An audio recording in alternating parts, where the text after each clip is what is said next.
Bueno, lo prometido es deuda. Dios le bendiga a todos. Le doy la bienvenida nuevamente a Biblia Estudio TV, tu instituto bíblico virtual. Soy Víctor Cáceres, como siempre, quien te saluda en el amor de Jesucristo. Bienvenidos al despertar bíblico de hoy. Prometí que hoy era la segunda y última parte, que en este hermoso día la paz, el amor y la santidad y la justicia y la perfección de nuestro Señor Jesucristo revista a cada uno de ustedes viviendo en la fe del Dios y Padre de nuestro Señor Jesucristo. Gracias a todos mis hermanos en la fe. Oro al Dios y Padre de nuestro Señor Jesucristo para que los llene de sabiduría, los llene y les dé espíritu de revelación en el conocimiento del misterio del Dios Padre y de Cristo el Hijo. Hoy continuamos con nuestro estudio expositivo y explicativo de la carta a los Colosenses. Ya hemos explicado la primera parte del verso 15, el cual titulamos Jesús, la imagen del Dios invisible, y hoy continuamos con la segunda y última parte del verso 15, el cual titulamos Jesús, el primogénito de toda creación. Si usted es la primera vez que nos sintoniza, primeramente quiero darle la bienvenida a nuestro canal Biblia Estudio TV, una plataforma creada por Dios con una misión, y esa misión es enseñar que ha llegado el tiempo de que las promesas dadas a nuestros padres se cumplan. Por tanto, Dios nos ha llamado a perfeccionar a los santos para la obra del ministerio, para la edificación del cuerpo de Cristo, hasta que todos lleguemos a la unidad de la fe y del conocimiento del Hijo de Dios. Amén. Para que cuando Cristo se manifieste, seamos manifestados juntamente con Él. Por tanto, luego de usted entender esta misión, le exhorto a buscar todos nuestros estudios en la plataforma de YouTube, de Facebook, Telegram y X. Disculpen que la guagua prendió, pero ¿qué puedo hacer? Suscríbase a nuestro canal en YouTube, apriete la campanita para que reciba notificaciones de todos nuestros estudios y sea uno de los primeros en recibir la bendición de Dios. Como todos ya saben, en Biblia Estudio TV no nos inclinamos a ningún pensamiento teológico en particular, ni a ninguna denominación en particular. Con la única teología que armonizamos es con la teología de Jesucristo, de Pablo, de los apóstoles y de los profetas. Y solamente armonizamos con la iglesia de Jesucristo. Si usted pertenece a alguna denominación en particular, usted es bienvenido. Y si usted no pertenece a ninguna denominación en particular y usted es una persona que simpatiza con el mensaje de salvación, usted es también bienvenido a Biblia Estudio TV. Buscamos conocer y afirmarnos en el reino de Dios y en la justicia que ese reino produce. Nuestro enfoque va siempre dirigido hacia nuestra glorificación. En el estudio de hoy continuamos explicando el verso 15, un texto que, como todos saben, ha creado muchas controversias en cuanto a su interpretación. Ya hemos explicado lo que significa la imagen del Dios invisible y hoy nos toca explicar qué significa el primogénito de toda creación. Y como bono, agárrense, tendremos una explicación panorámica de lo que aconteció en el huerto. Panorámica, no profunda. El pecado de Adán. ¿Qué motivó a Adán a desobedecer el mandamiento de Dios? Si la primera parte fue intensa, la de hoy no se queda atrás. Y ahora sí damos comienzo a nuestro estudio expositivo y explicativo de la carta a los Colosenses, capítulo 1, verso 15, titulado Jesús, el primogénito de toda creación. Última parte. Así que adelanta con el estudio. No se pierda ni un segundo de este estudio. Amén.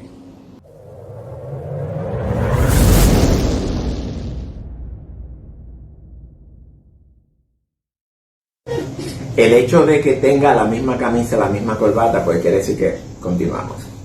Continuamos con nuestro estudio del verso 15, la segunda y última parte de Jesús, el primogénito de toda creación.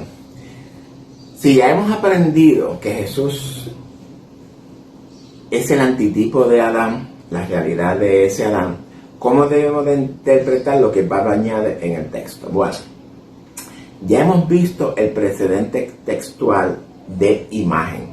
Ahora debemos de buscar el precedente textual de primogénito. Entre todos los precedentes textuales de primogénito que nos revela la Escritura, voy a escoger el caso de Esaú y Jacob y voy a parafrasearlo, porque no voy a leer el texto. Cuando Esaú se prepara para recibir la bendición de Isaac antes de morir, Esaú, como primogénito, era el que recibía la bendición, la doble porción de la herencia. Sin embargo, Esaú como que había olvidado que había menospreciado esa primogenitura. La intercambió por un plato de lentejas. Vemos aquí lo mismo que pasó con Adán. Su deseo de ser Dios o igual a Dios, la seducción de su naturaleza humana pudo mucho más que su naturaleza divina que habitaba en él. Por otro lado, tenemos a Jacob, y dicho sea de paso, Jacob no significa usurpador, no significa suplantador, mentiroso, ladrón ni traidor tampoco. Jacob significa el que sigue o que persigue algo. Es por esta razón que en su nacimiento tomó a Esaú por el talón. Y por otra parte, ya Dios le había revelado a Rebeca que su hijo mayor serviría a su hijo menor, así que proféticamente eso era un hecho. Ya Dios había predeterminado que el hermano mayor serviría al hermano menor. Y esto de que el hermano mayor servirá al hermano menor es uno de los temas centrales en cuanto al reino. Recordemos el sueño de José. Ahora bien, ¿qué hizo Jacob? Jacob sustituye a Esaú, es decir, que Esaú, el hermano mayor, vino a ser tipo de Jacob, el hermano menor, en cuanto a la primogenitura. Y esta misma sustitución la encontramos en la bendición de Manasés y Efraín de parte del mismo Jacob. Busque la historia, léala. Aunque Esaú era el primogénito, menospreció la primogenitura, la herencia, la bendición. Esaú perdió lo más importante que un hijo podía recibir en esos tiempos, la bendición de su padre. Y dice el texto que lloró y no hubo vuelta atrás. Adán de igual manera menospreció la primogenitura, la herencia, la bendición, la menospreció por un deseo de la carne. Jacob, al sustituir a Esaú, obtuvo la primogenitura, la herencia, la bendición, la doble porción. Lo que Esaú despreció, Jacob lo perseguía. Ahora bien, y presta mucha atención a lo que voy a decir. Si Adán, al igual que Esaú, eran los primogénitos, los herederos, los que se supone que recibieran la bendición del padre, y Esaú fue sustituido por Jacob, llegando a ser el primogénito, el heredero, el bendecido, pregunto.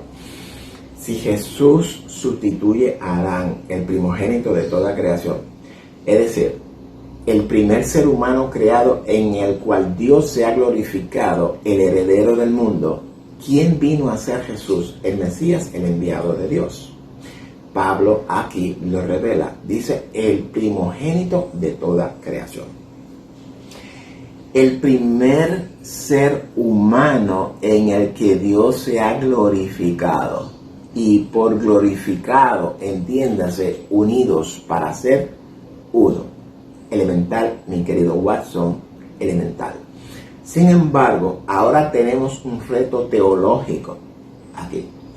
Porque Si Adán fue el primogénito creado de una serie, entonces enfrentamos un reto teológico aquí.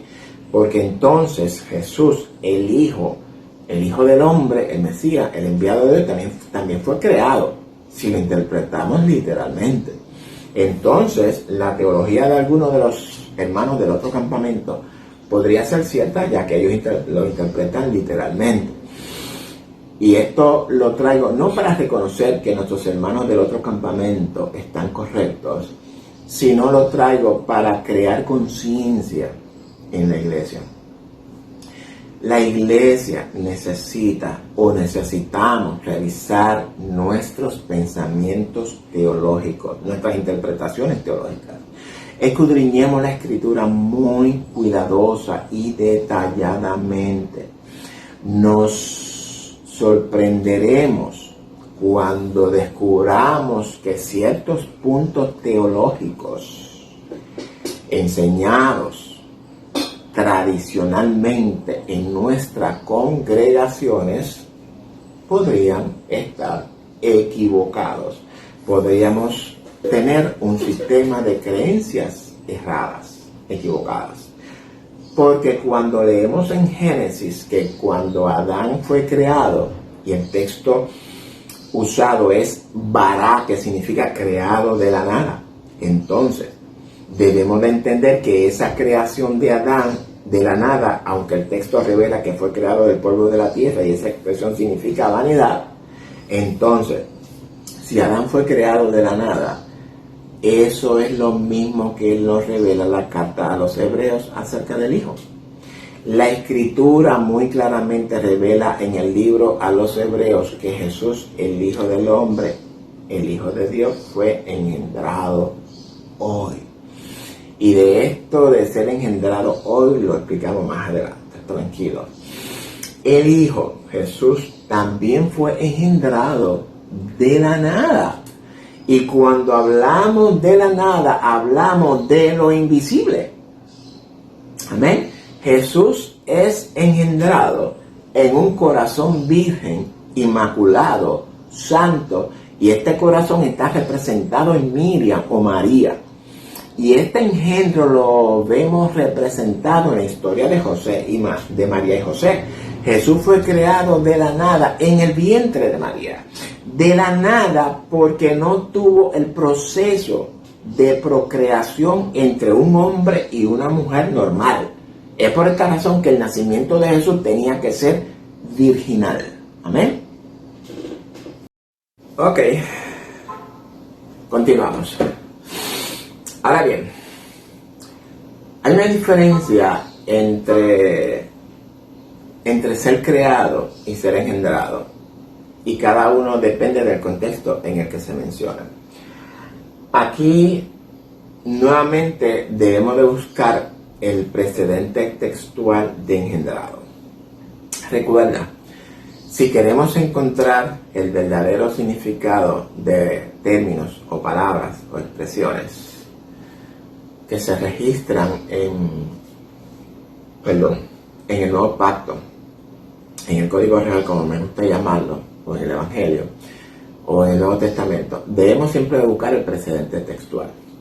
Todos los eventos, ya sean positivos o negativos, que se encuentran profetizados en el Código Real, conocido como el Nuevo Testamento, pasa que me gusta más la palabra el Código Real, porque no entiendo que sea un Nuevo Testamento.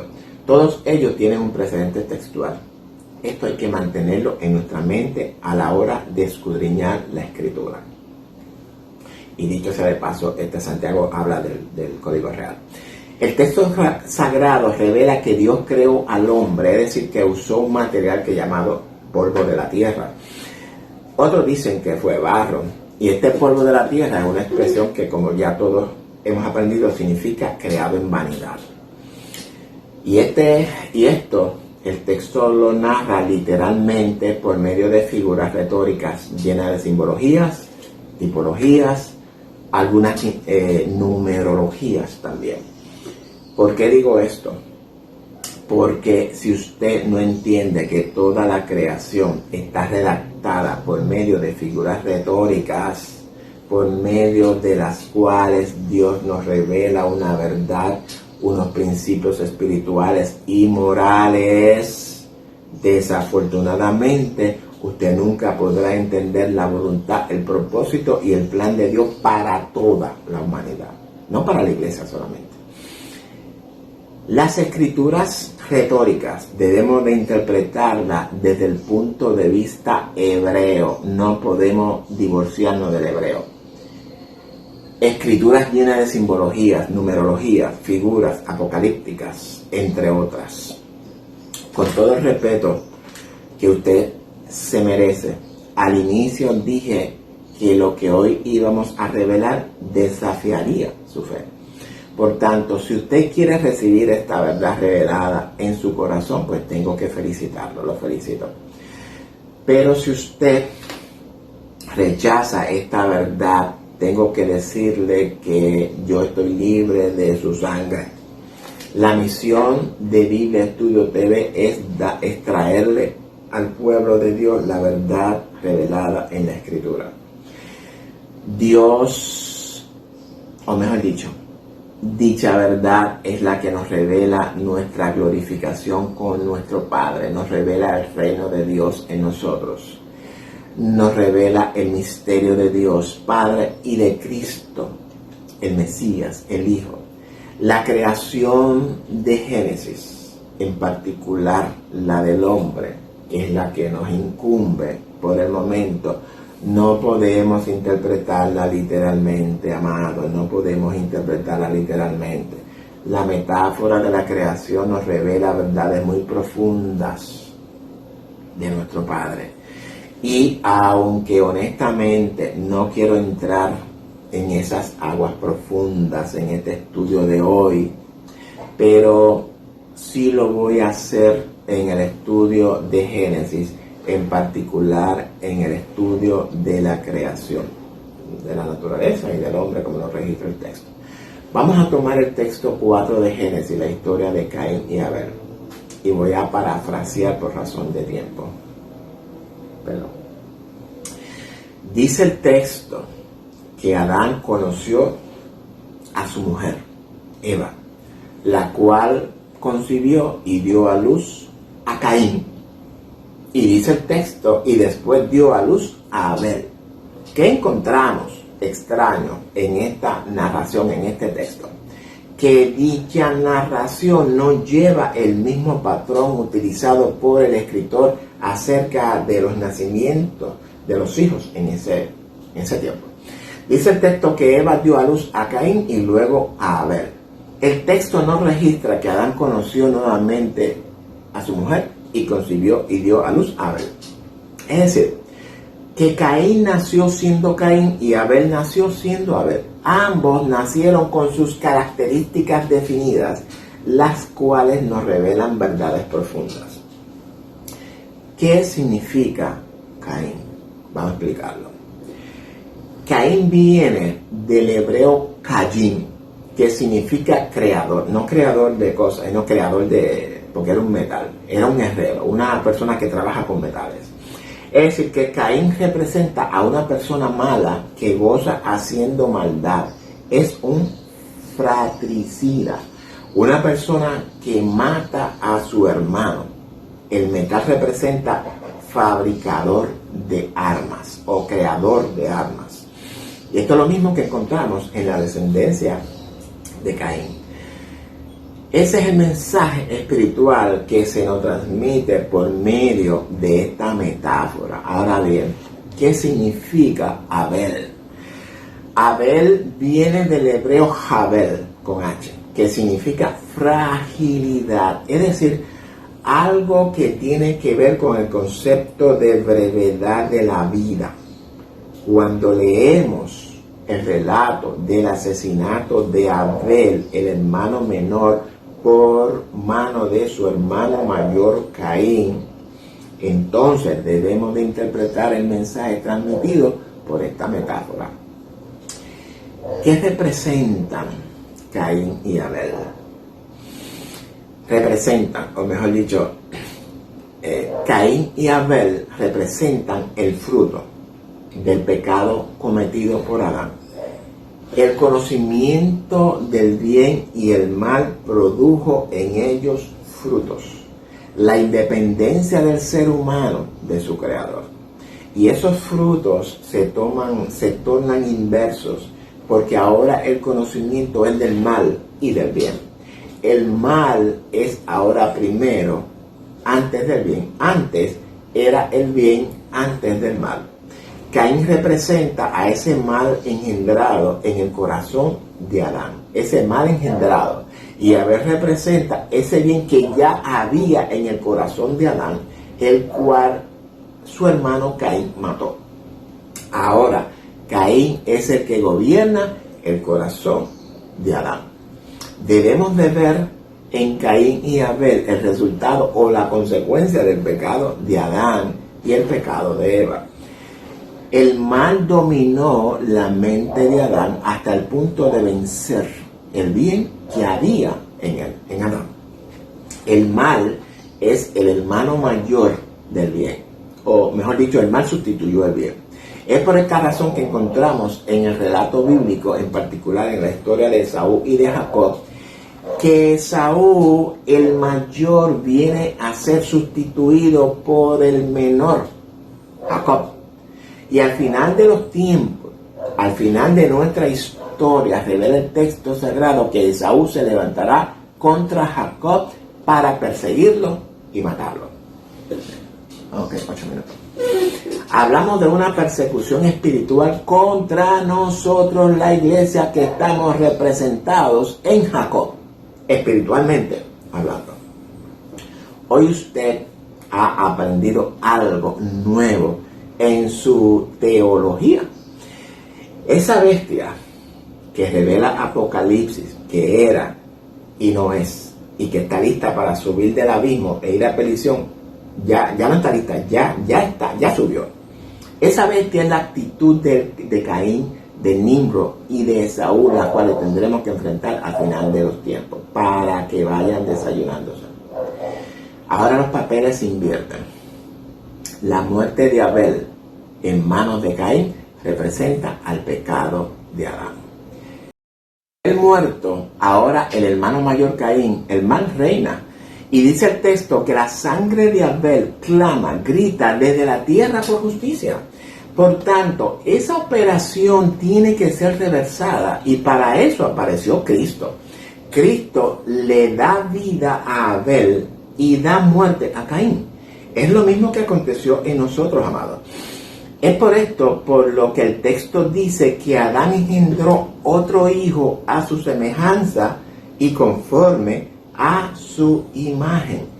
Ese hijo, todos sabemos que es Set, el que sustituye a su hermano Abel. Ahora ya no es Caín el que reina en el corazón del hombre, ahora es Set, el hijo de Adán, que sustituye a ese mal que dominaba el corazón de los hombres. Espero que vayan entendiendo. Ese hijo Set representa al carácter de nuestro Señor Jesucristo, en el cual fue engendrada la iglesia. Fuimos engendrados usted y yo. Y aunque sé que todo esto es algo complicado para que lo entiendan, es lo que la Escritura revela, mis queridos hermanos. Recordemos que esto estoy hablándolo superficialmente. No estoy hablando en profundidad. Bueno, continuamos. Ahora bien, cuando buscamos la genealogía de Adán, en la misma no se encuentra Caín ni Abel, sino que se origina en Set. ¿Bien? ¿Por qué no es hijo? Porque Caín y Abel simbolizan el mal y el bien en el interior del ser humano. Eso es elemental. Esto es lo que significa engendrar. Cuando engendramos aquí, en nuestra mente, no físicamente, no literalmente. Lo mismo encontramos en Cus, el hijo de Can. Dice el texto que engendró a Nimrod.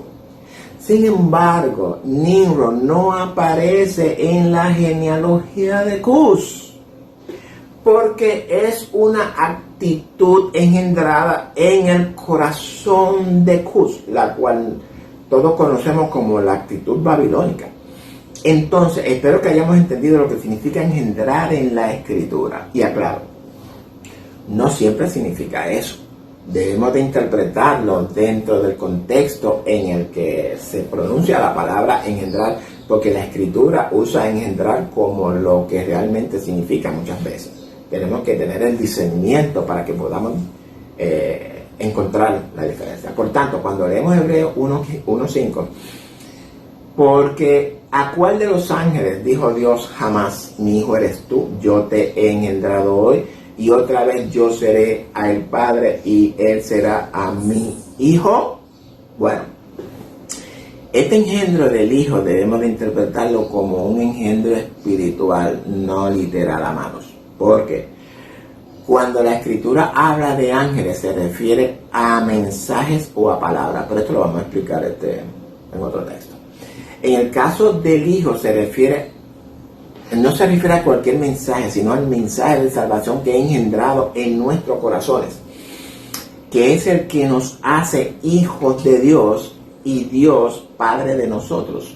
Y todo esto ocurre en nuestros corazones, en nuestra conciencia, en nuestra mente, en todo nuestro interior.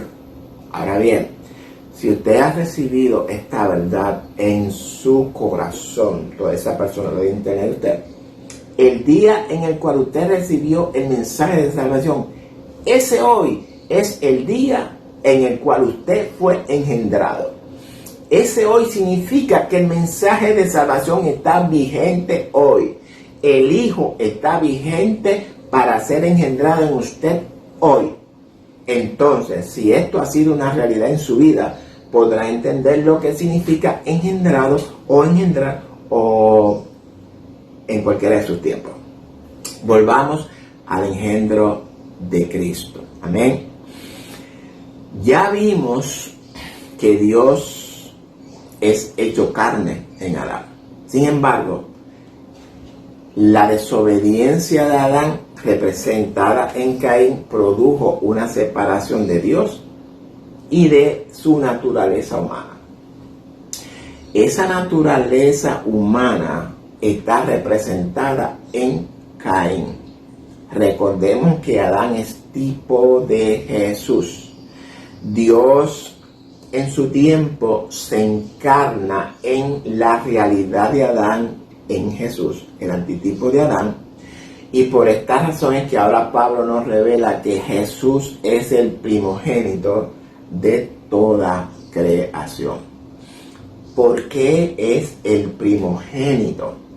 Porque es el primero en el cual Dios se encarna o se glorifica. Ahora Jesús es el primogénito, el heredero, el sustituto de Adán. Aclaro, es el primogénito al sustituir a Adán en su primogenitura y conquistar todo lo que Adán perdió en el huerto. Ahora Jesús viene a ser nuestro modelo perfecto, nuestro patrón, el cual va a ser usado para cortarnos a su medida, hacernos a su imagen y darnos su forma. Es por esto por lo que Dios, o mejor dicho, esto es por lo que Pablo dice que en Efesios que somos hechuras de Dios en Cristo. Y me detengo aquí. Esto lo vamos a continuar más adelante. Resumo para continuar, amados. Pablo se asegura de que la congregación de Colosas entienda y se convenza de quién es Jesús.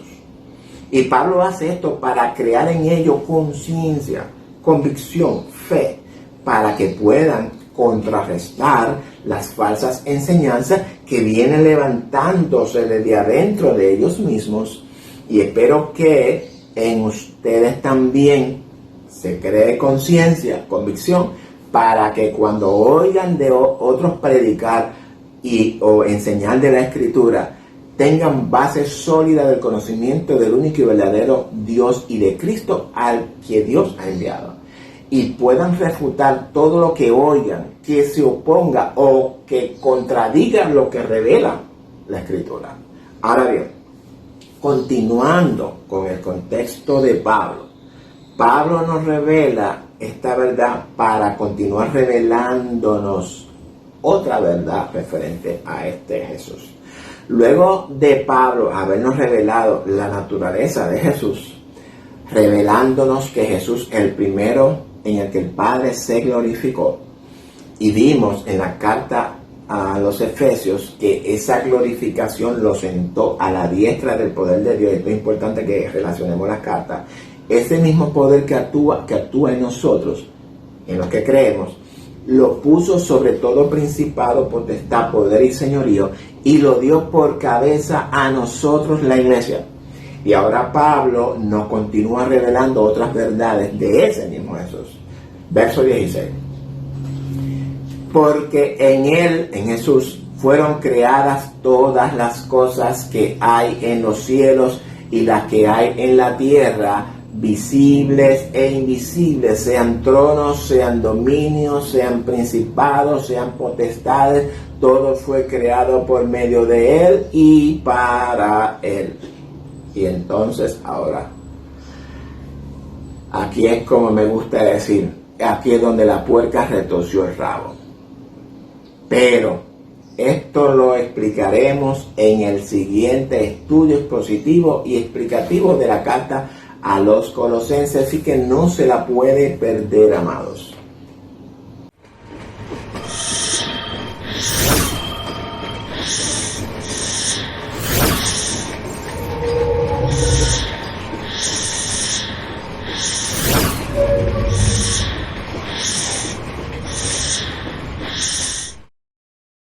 Ahora sí terminamos, vamos a pasar ahora a la parte más emocionante, porque no puedo terminar este estudio bíblico sin antes hacer un llamado a esos amigos que han llegado hasta aquí.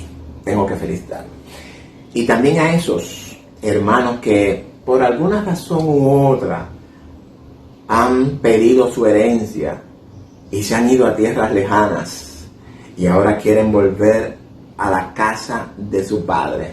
Ya hemos aprendido hoy que el mensaje de salvación está vigente, que el Hijo está vigente para ser engendrado en su vida hoy. Dice Dios, mi hijo eres tú, yo te he engendrado hoy, quiero ser para ti Padre. Ese es el llamado de Dios para usted, querido amigo.